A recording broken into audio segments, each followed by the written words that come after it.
जय शिवराय, जय मराठा, जय शंभूराजे। मित्रांनो, येत्या 30 तारखेला मनोजदादा जरांगे पाटील मराठ्यांचा संघर्ष योद्धा बेळगावला येतोय।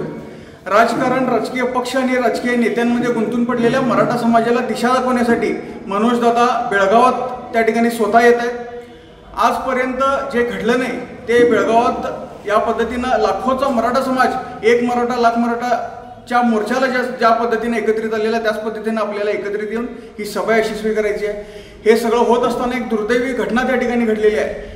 या सभेची जागृती करत असताना आमच्या सहकार्यावर हल्ला झालेला आहे आणि त्या हल्ल्याला उत्तर निषेधातून किंवा वेगळ्या पद्धतीनं न देता ही सभा यशस्वी करून आपल्याला करायचं आहे। त्यामुळं जातीसाठी माती खाणारा आणि मातीसाठी रक्त सांडणारा मराठा समाज हा कुठेही राजकीय पक्षांच्या गुलामगिरीत अडकलेला नाही हे दाखवून देण्यासाठी आवर्जून मनोजदादांच्या सभेसाठी प्रत्येकानं उपस्थित राहावं, ही सभा यशस्वी करावी आणि आमच्या सहकार्यावर जो अन्याय झाला आहे त्याला उत्तर द्यावं एवढीच मी विनंती करतो।